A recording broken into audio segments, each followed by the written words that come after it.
আসসালামু আলাইকুম। শুরু করতে যাচ্ছি নওরে ইশক। লিখেছেন তুরাঙ্গনা। দ্বিতীয় পরিচ্ছেদ। ইতালির উত্তরাঞ্চলীয় লাম্বার্ডির অঞ্চলের রাজধানী মিলান দেশটির প্রধান অর্থনৈতিক ও বাণিজ্যিক কেন্দ্র হিসেবে স্বীকৃত। ভৌগোলিক অল্পসর পর্বতমালা পাদদেশে অবস্থিত এই শহরটি বিশ্ব ফ্যাশন, আধুনিক ডিজাইন এবং উচ্চতর প্রযুক্তিগত গবেষণার একটি প্রধান বৈশ্বিক হাব হিসেবে সারা বিশ্বে সমৃদ্ধ। স্থাপত্যের দিক থেকে গতিক নিদর্শন দুগোমদি মিলানো কিংবা রেনেসাঁ যুগের ঐতিহাসিক স্থাপনাগুলো শহরের দীর্ঘ ইতিহাসের স্বাক্ষর বহন করছে। লিওনার্দো দা ভিঞ্চির কালজয়ী শিল্পকর্ম ও লা স্কালা অপেরা হাউসের মতো সাংস্কৃতিক সম্পদ মিলানের বুদ্ধিবৃত্তি ও শৈল্পিক গুরুত্বের সুপ্রতিষ্ঠিত করেছে। এছাড়া উন্নত মেট্রো নেটওয়ার্ক, 3টি আন্তর্জাতিক বিমানবন্দর এবং ইতালির প্রধান স্টক এক্সচেঞ্জের উপস্থিতির কারণে মিলান ইউরোপের অন্যতম প্রভাবশালী ও সুসংস্কৃতি মহানগরী হিসেবে বিবেচিত হয়। মিলানের মূল জনপদ থেকে কিছুটা দূরে, যেটায় কোলাহল এসে থমকে দাঁড়িয়েছে গহীন নিস্তব্ধতায়। সেখানে মাথা উঁচু করে দাঁড়িয়ে আছে এক প্রকাণ্ড রাজপ্রাসাদময় অট্টালিকা। বিশাল এক ভূখণ্ডের উপর নির্মিত এই বাড়িটির চারপাশে ঘিরে আছে মখমলের মতো মসৃণ সবুজ ঘাস আর অত্যন্ত সুপরিকল্পিত ল্যান্ডস্কেপিং। বাড়ির বিশালতা আর আভিজাত্যের বাইরের জগৎকে স্পষ্ট বুঝিয়ে দেয় এটি কোনো সাধারণ মানুষের আবাসস্থল নয়। মূলত ফটকের কালো মার্বেল রূপালি হরফের খোদাই করে একটা নাম তার প্রমাণ, ব্ল্যাক ভ্যানি ইম্পেয়ারি। বাড়ির স্থাপত্য শৈলীতে আধুনিকতার চরম উৎকর্ণ।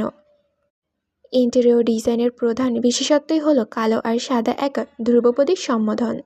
দেওয়াল থেকে শুরু করে আসবাবপত্র সবখানি এই গম্ভীর্য অভিজাত্য বজায় রাখা হয়েছে। তবে বাড়ির ভেতরে নির্দিষ্ট কিছু অংশে সদস্যের পছন্দের রেশ ধরে নীল রঙের ছোঁয়াও রাখা হয়েছে, যা সেই গম্ভীর্যের মাঝে এক হয়তো টুকরো স্নিগ্ধ বিলিয়ে দেওয়া মতো। বিশাল আর্ট স্টুডিওর নিস্তব্ধতা ভেঙে ভেসে আসছিল রঙের আঁচড়ে মৃদু শব্দ। ঘর জুড়ে ছড়িয়ে ছিটিয়ে আছে ক্যানভাস, স্ট্যান্ড আর হরেক রকমের তুলি। সেই শৈলিক অবহের ঠিক মাঝখানে টুলে বসে আছে একজন বলিষ্ঠ দেহের অধিকারী সুদর্শন। তার এক হাতে রঙের প্লেট, অন্য হাতে সূক্ষ্ম কারুকাজের পেইন্টিংয়ের ব্রাশ। পরনে তার চিরচেনা সে কালো আউটফিট, একটি ব্ল্যাক ফিডেড টি শার্ট আর ট্রাউজার। সদ্য গোসল সেরে আসা যুবকটির ওলফ কাটের অবিন্যস্ত চুল থেকে তখনও চুইয়ে পড়েছে স্বচ্ছ জলকণা, যা তার ঘাড় ছুঁয়ে টি শার্টের কালো কাপড়ে শুষে নিচ্ছে। কানে তার হেডফোন গোজা, বাইরের জগৎ থেকে সম্পূর্ণ বিচ্ছিন্ন এক সত্তা। তার এক পাশে ছোট টেবিলে রাখা এক কাপ ধোয়া ওঠা কফি, আর অন্য পাশে একটি কাচের বোতলে রাখা তাজা ব্লুবেরি। কিন্তু সেদিকে ভ্রুক্ষেপ নেই কেকের। সে তখনও মগ্ন তার বিশাল ক্যানভাসের মায়াজালে। রঙের খেলায় ডুবে থেকে হালকা মাথা দুলিয়ে শীষ বাজাচ্ছে, কখনো বা অস্পষ্ট হাসকে গম্ভীর স্বরে আপন মনে গুনগুন করছে তার প্রিয় গানগুলোর মাঝে অন্যতম একটি। If you like your coffee hot, let me be your coffee pot. You call me the shots, babe. I just wanna be your. ছবি আঁকা নয়, যেন এক উগ্র নেশা বোধ হয়ে আছে সে। তুলি দিয়ে ক্যানভাসের রঙের প্রলেপ দেওয়ার ফাঁকে কখনো সে তুলিটি ক্যানভাসের ওপর আলতো করে রাখছে, আবার পরক্ষণে কফির কাপে চুমুক দিয়ে প্রশান্তির নিঃশ্বাস ফেলছে। কখনো বা একটি ব্লুবেরি হাতে আঙ্গুলে টস করে নিখুঁত নিশানার মুখে পুড়ে দিচ্ছে। সব মিলে গুরুগম্ভীর অবহেলার মাঝেও প্রতিফুল্ল বিশেষ এক অবতরণ প্রতিফলিত হচ্ছে তার মাঝে। কেকের বলিষ্ঠ বাহু আর টি শার্টের কিছু অংশের জল রঙের ছিটেফোঁটা লেগে গেছে, কিন্তু তাতে কেকের বিন্দুমাত্র ভ্রুক্ষেপ নেই। বরং এই অগোছালো ভাবটা তার দৃষ্টি শীতলাকে যেন আরও বাড়িয়ে দিচ্ছে। তার এই উগ্র নেশা যখন মাথাছাড়া দেয়, তখন সে ভুলে যায় সময়, চারপাশের বাস্তবতা। কেকের ছবি আঁকার নেশা আগে থেকেই। প্রফেশনালদের মতো ছবি এঁকে ফেললেও কখনো এই শখটা প্রফেশনাল পরিবর্তন করার ইচ্ছা জাগেনি তার। কোনো এক বিশেষ কারণে নিজেকে স্বস্তি দেবার জন্য সে আজও ছবি আঁকে। ক্যানভাসের সামনেই বিশাল এক ফ্রেঞ্চ উইন্ডো, যার ওপাশে দিগন্ত জুড়ে নীল সমুদ্র। সকালে কাঁচা রোদের সোনালি আভা সমুদ্রের জলস্রোতে মিশে এক মায়াবী ঝিলিক তৈরি করছে। ওপারে আধুনিক শহরটাকে দেখা যাচ্ছে অস্পষ্ট রেখায়। কেকে সেই অন্নবদ্য দৃষ্টিকে তার রং তুলিতে জীবন্ত করে তুলছে। আঁকাআঁকির এক পর্যায়ে কেকে তার হেডফোন খুলে ঘাড়ে ঝুলালো, আর চোখে পাশে তাকাতেই দেখে তার পাশে অত্যন্ত ভদ্রভাবে বসে আছে টমি। নীল চোখের সাইবেরিয়ান সাদা কালো এই হাস্কি কুকুরটা যেন কোনো শিল্পবোদ্ধার মতো এক মনে কেকের পেন্টিং দেখছে।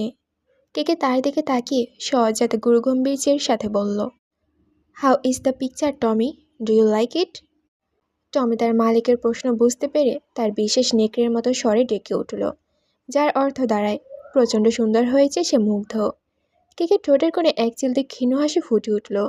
সে আবারও ছবিটার দিকে কিছুক্ষণ অপলক তাকিয়ে থেকে বুকে হাত গুজে বৃদ্ধ আঙ্গুলের চিবুক স্লাইড করতে করতে আত্মবিশ্বাসের সাথে বিড়বিড় করে আওড়ায়, yup, it's really good, and why not, KK has paint this. স্টুডিওর চারদিকে দেওয়ালে চোখ বুলাতেই কেকের পছন্দের গভীরতা আরও স্পষ্ট হয়ে ওঠে। বিশাল এই ঘরের দেওয়ালে সারিবদ্ধভাবে সাজানো রয়েছে তার আঁকার অসংখ্য পেইন্টিং।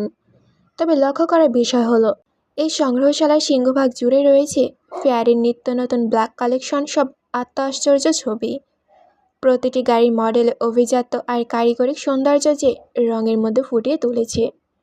প্রতিটি ছবির নিচে সে যত্ন করে নিজের সিগনেচার আর তারিখ বসিয়ে রেখেছে। প্রায় বছরখানেক সময় পেরিয়ে গেছে। মহাকালের নিয়মে অনেক কিছু বদলেছে এই এক বছরে, কিন্তু কেকের জীবনে বিশেষ কোনো পরিবর্তনের ছোঁয়া লাগেনি, কিংবা সে তা লাগতে দেয়নি। সে আজও নিজের মেজাজেই অটল। কখনো সে উগ্র, উশৃঙ্খল আর বেপরোয়া, আবার কখনো পুরোদমস্তক একজন প্রফেশনাল এবং মার্জিত ব্যক্তি। তাই চরিত্রের এই দুই বৈপরীত্য হয়তো তাকে অন্যদের থেকে সবসময় আলাদা করে রাখে। ব্ল্যাকভেন এম্পায়ার। বাড়ির অন্দরমহলে গুরুগম্ভীর আবহাওয়া বিরাজ করেছে। ঠিক তখন ড্রয়িং রুমে সে গম্ভীর আবহাওয়ার প্রাণচঞ্চল নিয়ে হাজির হলো এক রূপসী রমণী। পরনে তার গাঢ় লাল রঙের একটি লং গাউন। ফর্সা তাকে বেশি মানিয়েছে বটে। মেয়েটির সবচেয়ে বড় বিশেষত্ব তার আগুনের মতো লাল রঙা চুল। হাতে কিছু খাবারের গ্লাস, ক্যান্টিন বক্স নিয়ে ধীর পায়ে ড্রয়িং রুমের দিকে এগিয়ে এলো সে। ওদিকে সোফায় বসে তখন সাদ আর জায়ান তুমুল গতিতে ভিডিও গেমে রেসিং করছে। তাদের উত্তেজনার পারদ তুঙ্গে, আর ফারিস পাশ থেকে তাদের সামনে উৎসাহ দিয়ে যাচ্ছে। হঠাৎ রোজির আগমনে গেমের সেই উত্তপ্ত আবহাওয়া যেন এক নিমিষেই থমকে গেল। সবাই নিজ নিজ কন্ট্রোলার পাস করে দিল। অস্থির চিত্রে সাদ তখন সোফা ছেড়ে দাঁড়িয়ে পড়ল। আরে রোজি, তুমি এসেছো, এসো এসো, তোমারই অপেক্ষায় ছিলাম। মিষ্টি স্বভাবের মেয়ে রোজি লাজুক হেসে তাদের দিকে এগিয়ে গেল। সাদ তার হাতের খাবার বক্সগুলোর দিকে তাকিয়ে কৌতূহল স্বরে বলল, খাবার এনেছো? তুমি বানিয়েছো নিশ্চিত? তোমার হাতের রান্না মানে তো দুর্দান্ত কিছু। কি এনেছো আমাদের জন্য? রোজি মৃদু হেসে উত্তর দিল, তেমন বিশেষ কিছু না, তোমাদের সবার জন্য টাস্কও এনেছি, আর কেকের জন্য আলাদা করে লাজানিয়া। রোজির কথা শেষ হতেই সাদ তীক্ষ্ণ বাঁকা হাসি দিয়ে টিপ্পনি কেটে বলে উঠল, হয়ে হয়ে, আমাদের জন্য সাজানো টাকোস আর কেকের জন্য স্পেশাল লাজানিয়া? ঘটনা তো বেশ গভীর মনে হচ্ছে। সাদের কথায় রোজি বেশ ইতস্তত বোধ করল। গাল দুটো সামান্য রক্তিম হয়ে উঠল তার। সে নিজেকে সামলে নিয়ে আমতামতা করে বলল, না না, তোমরা যা ভাবছো তা নয়। মানে তোমরাও খেও, সবার জন্য তো এনেছি। তবে ও লাজানিয়াটা একটু বেশি পছন্দ করে, তাই আর কি। সাদ হো হো করে হেসে উঠে বলল, হ্যাঁ হ্যাঁ, বুঝেছি, আমরা সবটাই বুঝি। তাদের এই হালকা মেজাজের কথোপকথনের মাঝেই কেকে তার আর্ট স্টুডিও থেকে বের হয়ে ড্রয়িং রুমের দিকে এগিয়ে এলো। দীর্ঘক্ষণ ছবি আঁকার পর তার চোখ মুখে সামান্য ক্লান্তি থাকলেও গম্ভীর্য কমেনি বিন্দুমাত্র। রোজি তাকে দেখা মাত্রই ঠোঁটে এক চিলতেই হাসি ফুটিয়ে বলল, গুড মর্নিং কেকে, কেমন আছো তুমি? কেকে একবার স্থির দৃষ্টিতে রোজিকে আপাদমস্তক দেখে নিল, তারপর নিজের সহজাত গম্ভীরতা বজায় রেখে সংক্ষিপ্ত উত্তর দিল, I am good, good morning. সে আর কথা বাড়ালো না। পকেটে হাত গুজে বাড়ির বাইরের দিকে পা বাড়ালো। কেকে বেরিয়ে যেতে দেখে রোজি কিছুটা বিচলিত হয়ে বলে উঠল, এখন কোথায় যাচ্ছে তুমি? আমি তোমার জন্য লাজানিও নিয়ে এলাম। রোজির কথা শেষ হওয়ার আগেই কেকে নির্লিপ্ত গলায় বাধা দিয়ে বলল, আমার সকালের ব্রেকফাস্ট করা হয়ে গেছে, রেখে দাও, পরে কোনো এক সময় এসে খেয়ে নেব। কিন্তু কেকে, এটা তো ঠান্ডা হয়ে গেলে একদমই। রোজের অর্ধে কেকের কানে পৌঁছালো কি না তা বোঝা গেল না। সে আর থামল না। নিজের কথাটুকু শেষ করে এক মুহূর্ত দেরি না করে দীর্ঘ পদক্ষেপে বাড়ি থেকে বের হয়ে গেল। তার ছায়াসঙ্গী হয়ে পেছনে পেছন বের হয়ে গেল টমিও। কেকের এই অদ্ভুত আর রুক্ষ আচরণ দেখে সাদ আর জায়ান একসাথে বিড়বিড় করে বলে উঠল, এই বেটা দিন দিন আরও বেশি বিগড়ে যাচ্ছে। কারো কোনো আবেগেরই তোয়াক্কা করে না। রোজি তৎক্ষণাৎ পাথরের মতো স্তব্ধ হয়ে দাঁড়িয়ে আছে। তার উজ্জ্বল চোখ দুটো যেন মুহূর্তে ম্লান হয়ে গেল। কিকে যে পথে চলে গেছে সেদিকে সে অপলক তাকিয়ে রইল। রোজিকে এমন হতাশ হতে দেখে ছাদ তড়িঘড়ি করে সোফা ডিঙিয়ে তার কাছে এগিয়ে এলো। সান্ত্বনা সুরে বলল, আরে রোজি, মন খারাপ করো না তো। ও বলেছে যখন ঠিকই খাবে, এখন না হোক পরে খাবে। তার চেয়ে বরং আমাদের এখন একটু খেতে দিতে পারো। খুব খিদে পেয়েছে। বাই দ্য ওয়ে, তোমার কিন্তু আজ দেখতে হেব্বি লাগছে। সাদের মজার কথায় রোজি শেষ পর্যন্ত হেসেই ফেলল। তার বিষণ্ণ মনটা কিছুটা হলেও হালকা হলো। তবু মনের কোণে এক নিভৃত কোণ হতে সে কেকের উদ্দেশ্যে বিড়বিড় করে আওড়ালো, কতগুলো বছর পেরিয়ে যাচ্ছে, তবুও তুমি আমায় বুঝতে চাইছো না কেকে। তোমার এই উদ্ভট আর অদ্ভুত আচরণ আমাকে আরও কতকাল সইতে হবে কে জানে, তা কেবল উপরওয়ালাই ভালো জানে। দানিয়েল তার প্রথম মাস্টার শেষ করার পর উচ্চশিক্ষার ধারাবাহিকতার দ্বিতীয় মাস্টারের জন্য ইতালির রোম ইউনিভার্সিটিতে ভর্তি হয়। একই সময় নিমরা এবং সুহিনও সিদ্ধান্ত নেয় যে যেহেতু দেশে তাদের প্রথম বর্ষ শেষ হয়েছে, তাই তারা বাকি পড়াশোনা ইউরোপে সম্পন্ন করবে। সেই লক্ষ্যে ভাষা শেখা থেকে শুরু করে প্রয়োজনীয় সব প্রস্তুতি তারা সম্পন্ন করে। যথারীতি চেষ্টার নিমরা রোমে একটি নামকরা বিশ্ববিদ্যালয়ে ভর্তির সুযোগ পেলেও সুহিন কোনো বিশ্ববিদ্যালয়ে জায়গা করে নিতে পারেনি। এই নিয়ে দানিয়েল হয়তো মনে মনে বেশ হতাশ ছিল, কারণ ইতালি সুহিনের থাকার মানেই সে তার কাছে থাকবে। অথচ এখন তা হলো না। যদিও সে পরবর্তী সেশনে কীভাবে সুহিনকে তার ভার্সিটিতে ভর্তি করানো যায় তার জন্য এখন থেকেই বেশ তোড়জোড় শুরু করে দিয়েছে। তবে সুহিনের এই নিয়ে বিশেষ কোনো আফসোস নেই। সে আপাতত দেশের বিশ্ববিদ্যালয় থেকে দীর্ঘ ছুটি নিয়ে নিমরা ও দানিয়েলের সাথে ইতালি চলে এসেছে। তারা রোমে এসেছে মাত্র দিনিক 10 হয়েছে। সম্পূর্ণ নতুন পরিবেশ, ভাষা এবং জীবনযাত্রার সাথে মানিয়ে নিতে তারা এখন ব্যস্ত সময় পার করছে। গত একটা বছর ধরে তারা তিনজন প্রায় একসাথেই থাকছে। 1 বছর আগে নির্দিষ্ট কিছু ঘটনার পর সুইন চারিদিকের বৈশিষ্ট্য বেশ পরিবর্তন এসেছে। আগে সে স্বভাবগতভাবে বেশ ভীত এবং বোকা প্রকৃতির রইলেও দীর্ঘ সময় দানিয়েল ও নিমরার সাথে থাকার তার সেই জড়তা এবং ভয় এখন অনেকটাই কেটে গেছে। সুইন মনে প্রাণে বিশ্বাস করে তার এই পরিবর্তনের পেছনে নিমরা চেয়ে দানিয়েলের ভূমিকা অনেক বেশি। কোনো পারিবারিক বা রক্তের সম্পর্ক না থাকা সত্ত্বেও তারা যেভাবে তাকে আগলে রেখেছে এবং আপন করে নিয়েছে তা সুইনের কাছে অনেকটাই অবিশ্বাসের মনে হয়। বহু বছরে সে কখনো এমন নিঃস্বার্থ আশ্রয় পায়নি। কৃতজ্ঞতা বোধ থেকেই দানিয়েলের প্রতি তার এক গভীর শ্রদ্ধা আর নির্ভরতা তৈরি হয়েছে। রোমের পরন্ত বিকালে মায়াবী আবহাওয়া ছড়িয়ে পড়েছে ভিলা রোজঘির পার্কের চারধারে। শহরের ব্যস্ততা থেকে খানিকটা দূরে এই উদ্যানটি এক টুকরো স্নিগ্ধতার আলোয়। পার্কের ঠিক মাঝখানে অবস্থিত শান্ত লেকটির পাড়ে একা বসে আছে সুইন। তার পরনে শুভ্র সাদা রঙের একটি লাল গাউন। বিকেলের মৃদু বাতাসে হালকা দুলছে। গাঢ় বাদামি চুলগুলো পরিপাটি করে মাথার উপরে খোপা করে বাঁধা। হাতে একটা বোবা ড্রিঙ্কের কাপ। সুইনের নীলভয় চোখে দৃষ্টি স্থির হয়ে আছে লেকের স্বচ্ছ স্থির জলের ওপর। চারপাশে পর্যটক আর স্থায়ী মানুষের আনাগোনা থাকলেও তার সামনে এই অংশটুকু অদ্ভুত রকমের নির্জন। গোধূলির শেষে রোশনিটুকু বিদায় নেওয়ার প্রস্তুতি নিচ্ছে। ঠিক তখন সুইন নিজের ভেতর এক গভীর শূন্যতা অনুভব করল। নিমরা আর দানিয়াল কাছাকাছি কোথাও গিয়েছে স্ন্যাক্স কিনতে। সারাদিনের ক্লান্তি শরীর জুড়ে ভর করায় সে আর তাদের সাথে যাওয়ার উৎসাহ পায়নি। লেকের ধারে এই নিস্তব্ধতায় সুইন ডুব দিলে তার পূর্ণ স্মৃতির অতল গহ্বরে। কেকে চলে যাবার পর এক মুহূর্তে যেন তার জীবনে অনেক কিছু উলটপালট হয়ে যায়। সে অনেকভাবে চেষ্টা করে একেবারের জন্য হলেও কেকের সাথে যোগাযোগ করার, কিন্তু তা কোনোভাবেই সম্ভব হয়নি। সে ঘটনার 2 দিন পর দানিয়াল আর নিমরা তার সাথে দেখা করতে কাহসান কুঞ্জে যায়। গতকাল ভার্সিটি খুলেছে অথচ সুইন ভার্সিটিতে যায়নি। ফোন করলেও কোনো খোঁজ খবর নেই। বাড়ি গিয়ে দেখে সে মনমরা হয়ে পড়ে আছে। কি হয়েছে তাতেও সে মুখ খুলে বলছে না। দানিয়াল মনে মনে আরও বেশি উদ্বিগ্ন হয়ে ওঠে। তারপর অনেক বুঝিয়ে সুঝিয়ে তাকে একটি পার্কে নিয়ে আসা হয়। 3 জন মিলে পার্কে একটি নির্জন কোণে বসে জানতে চায় ঘটনা কী।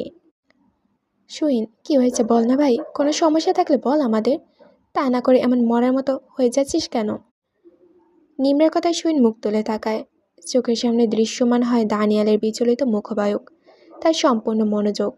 উদ্বিগ্ন চাহনি তার দিকে নিস্তব্ধ। সুইন বেশিক্ষণ আর তার চোখের সামনে চোখ মেলতে পারেনি। সুইন নজর নামিয়ে দিতেই দানিয়াল আচমকা টেবিলের উপর রাখা তার হাত দুটো আগলে ধরে। সুইন হকচকিয়ে মুখ তুলে তাকাতেই সে বলে, বউ পাখি, কি হয়েছে বলো না এবার প্লিজ। ওই বাড়িতে কোনো সমস্যা হয়েছে? আর ভার্সিটি গিয়ে শুনলাম গেস্ট প্রফেসর হিসেবে যে মিস্টার কে কে এসেছিল সে নাকি চলে গিয়েছে। বাড়িতে তো এবার কাউকে দেখলাম না। ওনার কি সত্যি চলে গিয়েছে? শুন আনমনা হয়ে মাথা নাড়ায়।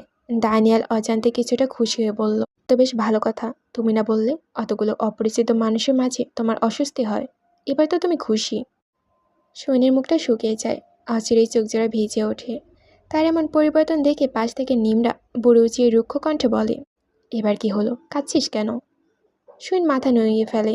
দানিয়াল তার হাত জোড়া আরো শক্ত করে আঁকড়ে ধরে বলে, বউ পাখি, কি হয়েছে বলো না প্লিজ। পাশ থেকে নিমরা বলে ওঠে, ওই এক সেকেন্ড, ও লোকগুলো চলে গেছে দেখে তুই কষ্ট পাচ্ছিস? ওদের মিস করেছিস এই জন্য কাঁদছিস? শুন মুখ তুলে তাকায়। নিজে কান্না থামিয়ে দুজনের উস্কুক মুখবাক একবার দেখে নেয়। শুন কিছু বলবে তার অপেক্ষায় দুইজন চেয়ে আছে। এরই মধ্যে শুইন আচমকা ঠোঁট চেপে বলে উঠল, আমার বিয়ে হয়ে গেছে। তার এহেন কথা শুনে নিমরা আশঙ্কিক উঠে দাঁড়ালো। বিস্ময়ের তাজ্জব মানে চেঁচিয়ে বলল, কি? দানিয়ার হাত শীতল হয়ে এলো। সে অস্পষ্ট স্বরে আওড়ালো, বউ পাখি, তুমি তুমি কি বলছো এসব? এটা কেমন মজা? শুইন মাথা চাকিয়ে কান্না চেপে বলল, আমি মজা করেছি না, এটা সত্যি। কার কার সাথে বিয়ে হয়েছে তোমার? উনি বিয়ে করেছেন। শুইন ঠোঁট চেপে একের পর এক সব ঘটনা খুলে বলল। বিস্ময় নিমরা নিজের মাথা ফাটাবে কি না বুঝে উঠতে পারছে না। তবে ঘটনার শুরুতেই বিস্ময় ও দানিয়ালের জন্য তীব্র খারাপ লাগা কাজ করলেও শেষের দিকে বুঝতে পারল কাহিনীটা টুইস্ট আছে। সবটা শোনার পর দানিয়াল কী করবে বুঝে উঠতে পারছে না। শুরুতে তার মনে হচ্ছিল তার পুরো দুনিয়া উলটপালট হয়ে গেছে। ওদিকে শুইন কান্না থামছে না। কেন কাছে সেটা বুঝে উঠতে পারছে না। দানিয়াল তার হাত এক মুহূর্তের জন্য ছাড়ল না। আরও বেশি শক্ত করে আঁকড়ে ধরে বলল, বউ পাখি শান্ত হও, কিছু হয়নি। তুমি যদি একবার আমার এসব নিয়ে আগে বলতে। যাই হোক, যা হওয়ার হয়ে গিয়েছে। ধরে নাও এটা কালো একটা অন্ধকার ছায়া তোমার জীবনে ক্ষণিকের জন্য এসে তা আবার চলে গিয়েছে। এটা তো ভালো বিষয়। তুমি এতে কোনো প্রেশার নিচ্ছ বলো তো? তোমার তো কোনো দোষ নেই, তাই না? নিজের কষ্ট দেওয়া বন্ধ করো বউ পাখি। ওদিকে নিমরা তখনও হতভম্ব হয়ে বসে আছে। তার কি এখানে বলার মতো আদৌ কোনো ভাষা আছে? তবু সে কী সব ভেবে নিয়ে রুক্ষ গলায় বলতে শুরু করলো, ওই লোকটাকে আমার আগে থেকেই পছন্দ না। আজব মানুষ একটা। তাই বলে এমন একটা কাজ করে এমন করবে এটা কল্পনাও করিনি। নিশ্চিত লোকটা বজ্জাত, কোনো পরিকল্পনা ছিল। আচ্ছা, তো জামিন আঙ্কেল কিছু বলেছে? সে জানে এসব বিষয়? শুন মাথা নেড়ে বলে, জাবিয়ান আঙ্কেল দুদিন ধরে বাড়িতেও আসছে না। একজন মেড বলল সে নাকি এঙ্গেজমেন্টের রাতেই কাজের জন্য বিদেশে চলে গেছে। আর বিয়ের বিষয়ে কেউ কিছু জানে না, শুধু ওনার বন্ধু তালহা ভাই ছাড়া। উনি আমাদের বিষয় কাউকে বলতে মানা করেছেন। আমাদের বিয়ে শব্দ দুটি দানিয়ালের মস্তিষ্কে তীব্রতার সহিত বিঁধল। অজান্তেই এক জ্বালা পোড়ার অনুভব হলো তার সর্বাঙ্গে। তবুও নিজেকে শান্ত রেখে বলল, এটা বিয়ে না বউ পাখি। হয়তো তার কোনো উদ্দেশ্য ছিল তাই সে এই কাজটা করেছে। নয়তো কেউ কাউকে বিয়ে করে পরের দিন আবার তাকে অন্য কোথাও বিয়ে দিতে চায় কি করে? আচ্ছা, আমার একটা প্রশ্ন ছিল, যদি তুমি। শুইন উস্কুক দৃষ্টিতে তার দিকে তাকায়। দানিয়াল কিছুটা ইতস্তত করে। নিমরা হয়তো বিষয়টা আন্দাজ করে নিল। সে দ্রুততার পাশ থেকে আওড়ায় দানিয়ালের হাতটা চেপে ধরল। দানিয়াল তবুও নিজেকে ততষ্ট করে বলল, মানে তোমাদের মাঝে কি অমন কিছু হয়েছে? শুন শুরুতে বুঝে উঠতে পারল না দানিয়াল কোন বিষয় জানতে চাইছে। পরক্ষণে তার ধীরস্থির মস্তিষ্ক কথাটা বোধগম্য হতেই কিছুটা সংকোচ নিয়ে আওড়ায়, না। দানিয়ালের উপর থেকে যেন বড়সড় একটা পাথর সরে গেল। সে ভারী শ্বাস ফেলে বলল, তবে তুমি এবার নর্মাল হওয়ার চেষ্টা করো। সে তোমার কোনো ক্ষতি করেনি আর করবেও না। সে তো তোমাকে বলে দিয়েছে ডিভোর্স দিবে। যেহেতু বিয়েটা আইনগতভাবে হয়ে গিয়েছে সেক্ষেত্রে ডিভোর্সটাও হওয়া জরুরি। এটা একবার হয়ে গেলে মনে হয় না আর কোনো চিন্তার বিষয় আছে। আর শোনো, তুমি যদি চাও এবার থেকে আমাদের সাথে থাকতে পারো, মানে নিমরা তুমি একই ফ্ল্যাটে। এভাবেই শুরু হয়েছিল তাদের জীবনের নতুন মোড়ের গল্প। শুরুতে কাহসানকুঞ্জ পুরোপুরি ছাড়তে পারেনি সে। যে শুন সবসময় চেয়েছে ওই বাড়ি থেকে দূরে কোথাও চলে যেতে, সে তখন অজানা কোনো মায়া জালে আটকে পড়েছে। রাত বিরেতে কেকের ঘরে প্রায়শই যেত। বেশিরভাগ সময় ঘুম আসতো না। রাত জাগা মাফিনের মতো সারা রাতে সেও জেগে জেগে কাটিয়ে দিত। বিশাল বড় একটা প্রাসাদের অতি তুচ্ছ একটি বাসিন্দা মনে হতো নিজেকে। মাঝে মধ্যে আবেগের বশবর্তী হয়ে কান্নাকাটি করলেও পরক্ষণে আবার নিজেকে বকাবকি করে সামলে নিত। নিজেকে ধীরে ধীরে বুঝ দিতে লাগলো সে সম্পূর্ণ ভুল আশায় বসে আছে। দানিয়াল যখন একবার তাকে জিজ্ঞেস করে বসলো, বউ পাখি, তুমি কি কে ভালোবাসো? শুনে স্তব্ধ হয়ে রইল দুদণ্ড। পরক্ষণে সোজা সাপটা জবাব দিল, না। সুইনের মতে এটাই যথার্থ উত্তর। অমন একটা মানুষকে কি ভালোবাসতে যাবে? মানুষ নয়, অমানুষ একটা। শুধু শুধু তার জীবন এক অন্ধকার ঝড় হয়ে এসে অন্ধকারে মিলিয়ে গেছে, তছনছ করে দিয়েছে সব কিছু। হ্যাঁ, সে ভুল করেছিল, কিন্তু সেই ভুলের জন্য এত বড় শাস্তি তো তার প্রাপ্য নয়। অন্তত ক্ষমা চাইবার জন্য তো ন্যূনতম সময় দেওয়া প্রয়োজন ছিল। কই, কে তো তা করেনি। যদি কেউ কাউকে সত্যি ভালোবেসে থাকে, তাহলে কি কেউ এমনটা করবে? না, কখনো না। কে তাকে কখনোই ভালোবাসেনি। সবটা তার গোপনে করার উদ্দেশ্য, নয়তো পরিকল্পনার অংশ। অবশ্য লোকটা কি আদৌ ভালোবাসতে জানে? বর্তমানে ফিরে সুইন দীর্ঘশ্বাস ফেলল। কিছুক্ষণ আগেও তার ঠোঁটের কোণে যে ক্ষীণ হাসির রেখা ছিল, তা এখন স্লান হয়ে বিষণ্ণতার রূপ নিয়েছে। বছরখানেক আগে সেই একটি ভুল, আর তার বিনিময়ে পাওয়া এই দীর্ঘ প্রায়শ্চিত্ত। মানুষটা যেন কর্পূরের মতো বাতাসে মিলিয়ে গেল। একবারের জন্য খোঁজ নেওয়ার প্রয়োজন বোধ করল না। অবশ্য তার মতো এক খামখেয়ালি আর রুড মানুষের কাছে স্বাভাবিক আচরণের প্রত্যাশাটা করাটাই হয়তো বোকামি।